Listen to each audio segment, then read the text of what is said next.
What if the secret to mastering a complex new skill wasn't a grueling 10-hour study binge fueled by caffeine? Oh, the usual way we do things. Right, exactly. What if instead it was just the act of writing down 5 single words while holding a warm cup of hot lemon tea? That sounds incredibly inviting. It really does.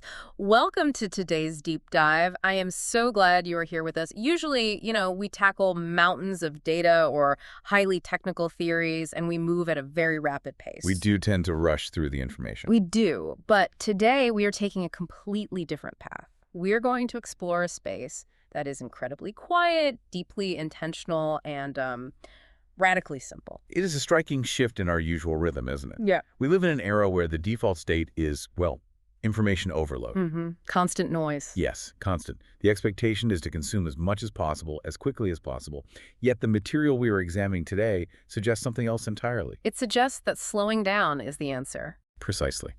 It shows us that actual comprehension, that deep structural learning we all strive for, might require the exact opposite of our usual frantic environment. We are looking at a highly structured, intentionally paced daily routine designed by two individuals named Laura and Thomas. A beautiful routine. It really is. We have access to an account of their day, which is drawn from a source called the Daily Path, and this document follows their movements from the very moment they open their eyes in the morning. Right down to the quiet moment they go to sleep at night. Exactly. Now, on the surface, this is a framework they created for learning English.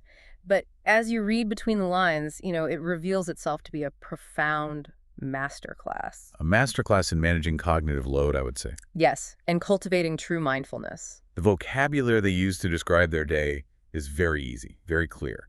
And the physical speed of their actions is notably slow. But we shouldn't let that simplicity fool us, right? Not at all. Do not let that fool you. The psychological architecture behind those simple words is incredibly dense, and it's highly strategic. Okay, let's unpack this. We will start right where they begin their day. The morning. Yes, the very first waking moments. The narrative opens with Thomas.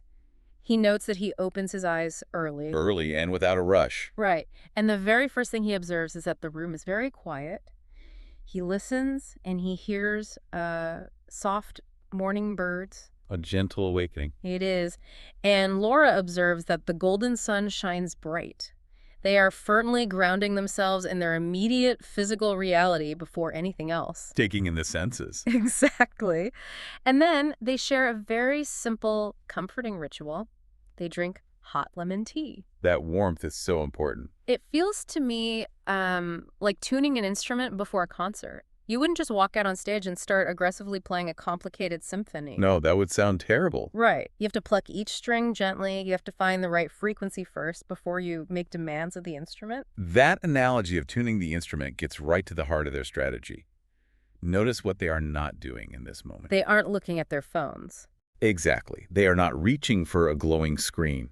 They are not checking their messages or immediately exposing their minds to the demands of the outside world. They are protecting that morning space. They are. By focusing on the quiet room, the soft birds, the golden sun, and that hot lemon tea, they are waking up their sensory processing very gently. One string at a time. Right. One string at a time before they demand any complex cognitive work from their brains. I deeply understand the appeal of a peaceful morning, but I want to push on the actual mechanics here for you listening at home. Let's dig into it. Does grounding ourselves in these sensory details, the warmth of the mug, the sound of the birds, does it actually change how our brains process the learning that comes next? It absolutely does. So the hot lemon tea isn't just a nice lifestyle choice. Is it an active tool for cognitive absorption? It is an active functional tool. Think about what happens when you wake up and immediately flood your brain with emails or news or a chaotic environment. It feels awful. You feel stressed instantly. Right. Your nervous system interprets that sudden demand as a mild threat. Your brain shifts into a reactive defensive state. It's just scanning for problems to solve. Precisely. Learning, on the other hand, requires a receptive state. It requires the brain to feel safe enough to lower its defenses. It needs energy to build new neural connections, I suppose? Exactly. The hot lemon tea, the quiet room, these are behavioral anchors. They're communicating deep safety to their nervous systems. Wow. That makes the next step in their routine even more fascinating. Because once that foundation of safety is set, they move to the actual learning. And they do it so carefully. They really do. Thomas specifically writes down 5 words, just 5, and Laura looks at her goals. Then Thomas visualizes his big dreams. The contrast there is beautiful. It is, but if we follow the logic of nervous system regulation, I have to imagine that looking at your big dreams first thing in the morning could easily feel crushing. Big dreams usually come with big anxiety. They do. They are overwhelming. Which is why the constraint of writing exactly 5 words is the crucial mechanism here. The constraint is what saves them. Yes. Think about the intense discipline it takes to stop at 5. Not a whole page of vocabulary, not 50 words, just 5. It's such a micro-learning goal. It is. By pairing the expansive, scary nature of big dreams with an incredibly small learning goal, they completely neutralize the overwhelm. So the extreme constraint of the 5 words acts as a buffer. It protects them against the anxiety of the big dreams. Exactly that. When Thomas looks at his big dreams, he is not asking his brain to figure out how to achieve them all before breakfast. Right, he doesn't have to conquer the world today. No. He has limited his immediate task to just 5 single words. Because he has anchored his nervous system in the quiet room, the task feels safe. So those big dreams remain a source of inspiration. Rather than transforming it to a source of panic, yes, he is tuning the instrument perfectly to the frequency of learning. I love that. But a carefully controlled environment, like a quiet living room, is one thing. The real world is a bit louder. It is. The real test of this framework is what happens when they are forced to leave that sanctuary. Moving from their house to the outside world, we see how they handle the commute. This is where it gets very practical. The text details that they put on their coats and walk outside together very slowly. They note that the morning air feels cold. A sharp contrast to the warm tea. Right. And Laura puts on her headphones. They listen to English stories as they walk to the station. And they see the big bus. Yes, the imposing big bus. And they share this wonderful mantra: every step helps us learn. What's fascinating here is how they maintain their center. Every step helps us learn. It is a statement of profound intent. Intent in an environment that usually strips us of our intention. Exactly. I have to play the skeptic here, though, just a little bit. Go right ahead. For most people listening to us right now, a cold morning commute to a station to catch a big, crowded bus is miserable. It's the daily grind. It is the absolute opposite of peaceful. You are freezing, you are worried about traffic, you are surrounded by noise. It's highly stressful. So how does walking slowly and declaring a quiet mantra actively rewrite that stress narrative? Because the physical reality hasn't changed. The cold air is still hitting your face. The physical environment has not changed at all, you're right. But the locus of control has entirely shifted. The locus of control. Yes. When we rush through a freezing commute because the schedule tells us we are late, we surrender our agency. The cold and the rush become things happening to us. Perfectly said. They happen to us. By consciously choosing to walk slowly, despite the cold air, Laura and Thomas are making a radical psychological choice. I hear you, but walking slowly when you are freezing seems, well, counterintuitive. If the cold is making you uncomfortable, wouldn't walking slowly just prolong the discomfort? It might seem that way, but how does it reclaim agency? It reclaims it because they are refusing to let the external environment dictate their internal state. They are saying no to the panic. Right. The instinct is to sprint, to hunch over, to escape the cold as fast as possible. By intentionally slowing their physical pace, they are overriding that stress response. They are telling their bodies they are safe. They're telling their nervous systems, we acknowledge the cold, but we are still in command of our actions. Wow. And then they layer the learning on top of that physical control. Yes, Laura puts on her headphones to listen to English stories. They are taking what is universally considered dead time, the dreaded commute, and forcefully transforming it. Transforming it into growth time. So they aren't merely enduring the walk, they are weaponizing it in a very gentle way for their own benefit. Consider the mechanics of cognitive reframing at play here. When they say every step helps us learn, the commute is no longer an irritating obstacle. It's not just something standing between them and their destination. The commute is the destination. The practice of learning is happening within the walking itself. That neutralizes the stress of the daily grind. Because the primary goal is no longer just to survive the cold and catch the big bus. The goal is simply to take a step and learn.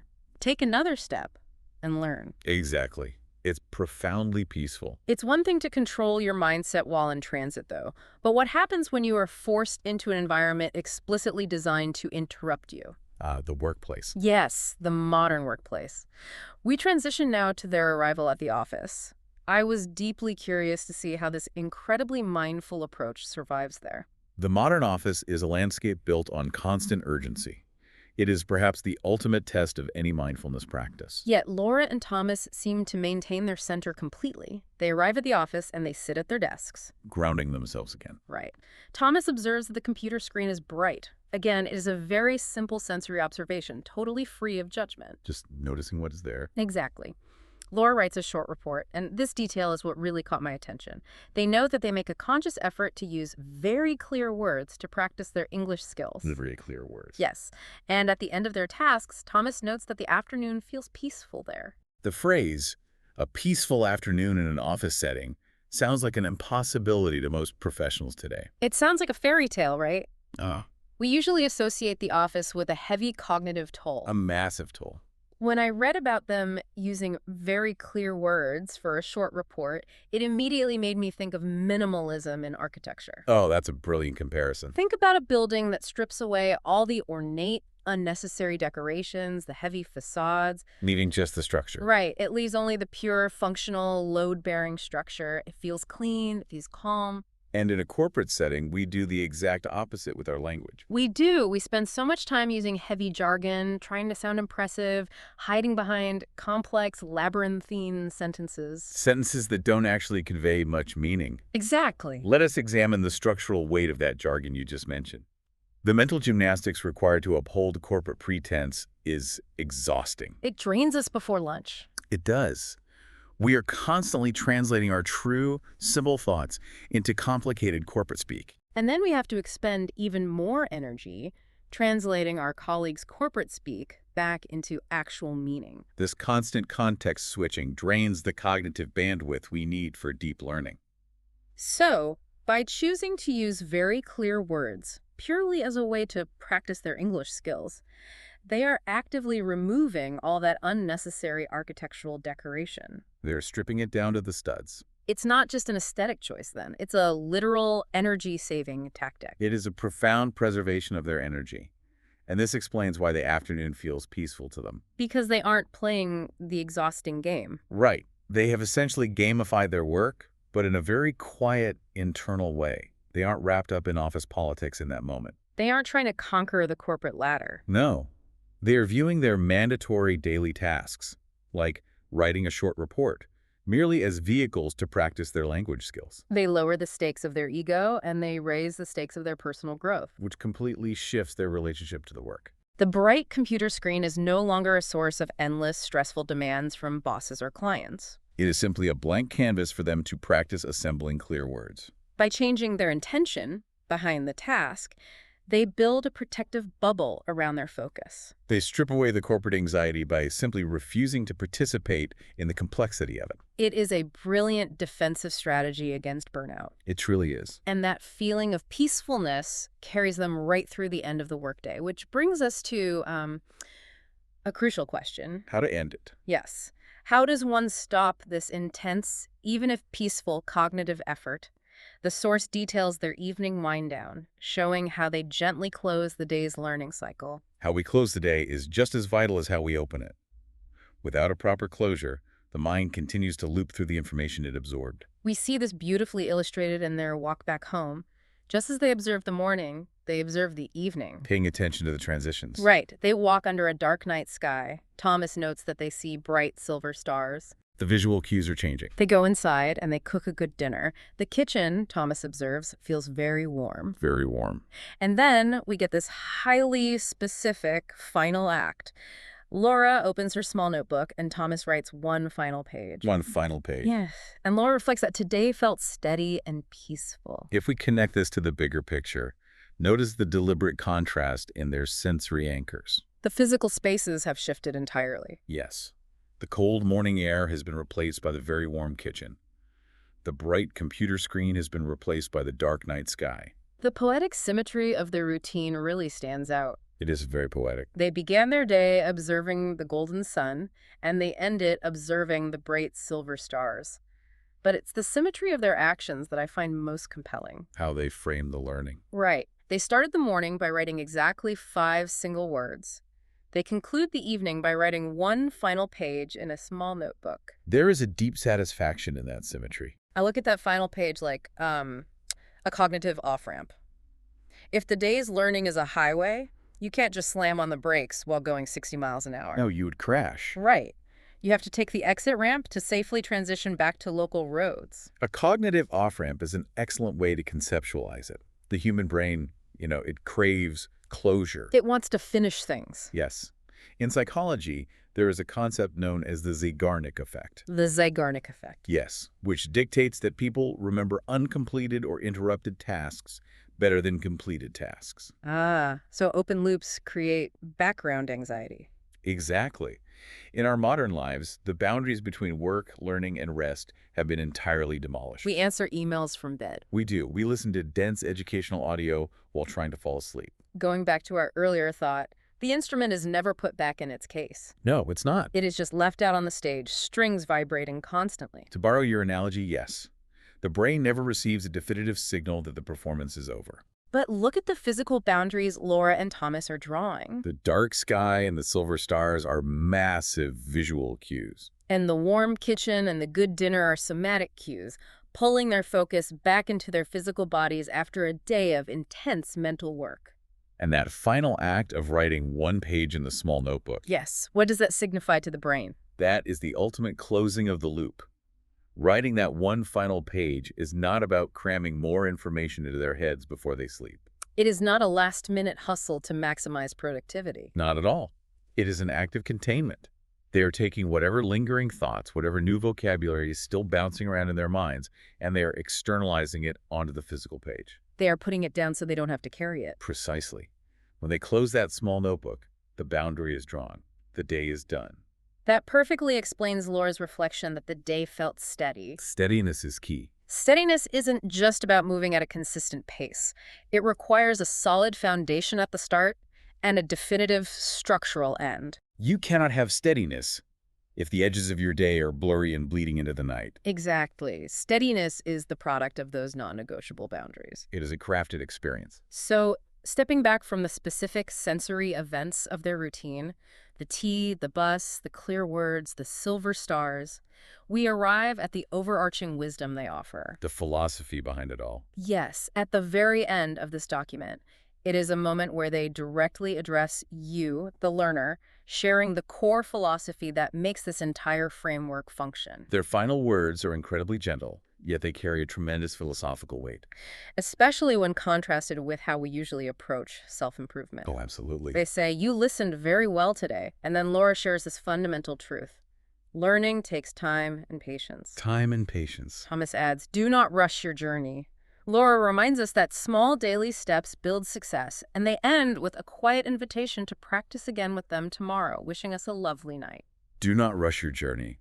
Yeah. Let us pause and consider the weight of that choice. It sounds deceptively simple. It does, but it is one of the most difficult concepts to actively practice in our current society. So what does this all mean for us? It is difficult because it runs entirely contrary to the water we swim in. We're swimming in very fast currents. We are. If you think about your own journey right now, whatever complex skill, language, or project you are trying to master, you are likely feeling the immense pressure of hustle culture. The modern world conditions us to demand instant fluency. We want overnight success. We constantly search for life hacks that will allow us to skip the difficult, slow middle part of the process. The prevailing anxiety is that if we aren't moving at a breakneck speed, we are fundamentally falling behind. We are taught to view time as an enemy to be defeated, rather than a medium for growth. To reconcile their quiet path with our loud world, we have to actively unlearn our relationship with progress. The frantic sprint of hustle culture almost always leads to a sudden stop. It causes burnout, and it's biologically and psychologically unsustainable. It ignores the fundamental reality of how the human brain actually constructs and solidifies new neural pathways. It tries to force the brain to absorb the whole symphony all at once. Which inevitably snaps the strings of the instrument. Exactly. What Laura and Thomas are modeling in this daily path is the immense power of compounding interest applied directly to human cognitive growth. This steady, unglamorous accumulation of small, intentional daily steps. It is the restraint of writing just 5 words in the morning. It is the choice to reclaim agency on the bus. It is the decision to use clear words at work instead of posturing. And it is the discipline to write just one page at night and then stop. None of those individual actions are heroic. None of them are exhausting on their own. But strung together, day after day, year after year, they build a monumental foundation of success. And they do it without sacrificing the peace of the present moment. They prove that ambition and peace do not have to be mutually exclusive. That is a profound realization. You do not have to suffer to grow. You can learn deeply, you can build remarkable success while still fully experiencing the warmth of your morning tea and observing the light of the silver stars. It is a gentle path. But, do not mistake gentleness for weakness. It is an incredibly resilient way to live. As we look to apply this to our own lives, the takeaway isn't that we must rigidly adopt their exact routine. No, we don't all have to drink hot lemon tea or take the bus. Right. But we can critically examine our days and inject this profound slowness into our own actions. We can find our own sensory anchors to start the morning. We can consciously choose to walk slowly when our anxiety tells us to run. We can simplify our communication when we feel the urge to prove our intelligence with complex jargon. By adopting the mechanics of their mindfulness, we might just transform our own learning journeys. From a frantic battle into a steady, peaceful walk. The intention they model is always available to us. It is lying just beneath the surface of our daily routines, waiting to be chosen. But as we bring today's deep dive to a close, I want to leave you with a final, lingering thought. Something to ponder as you navigate your own path tomorrow.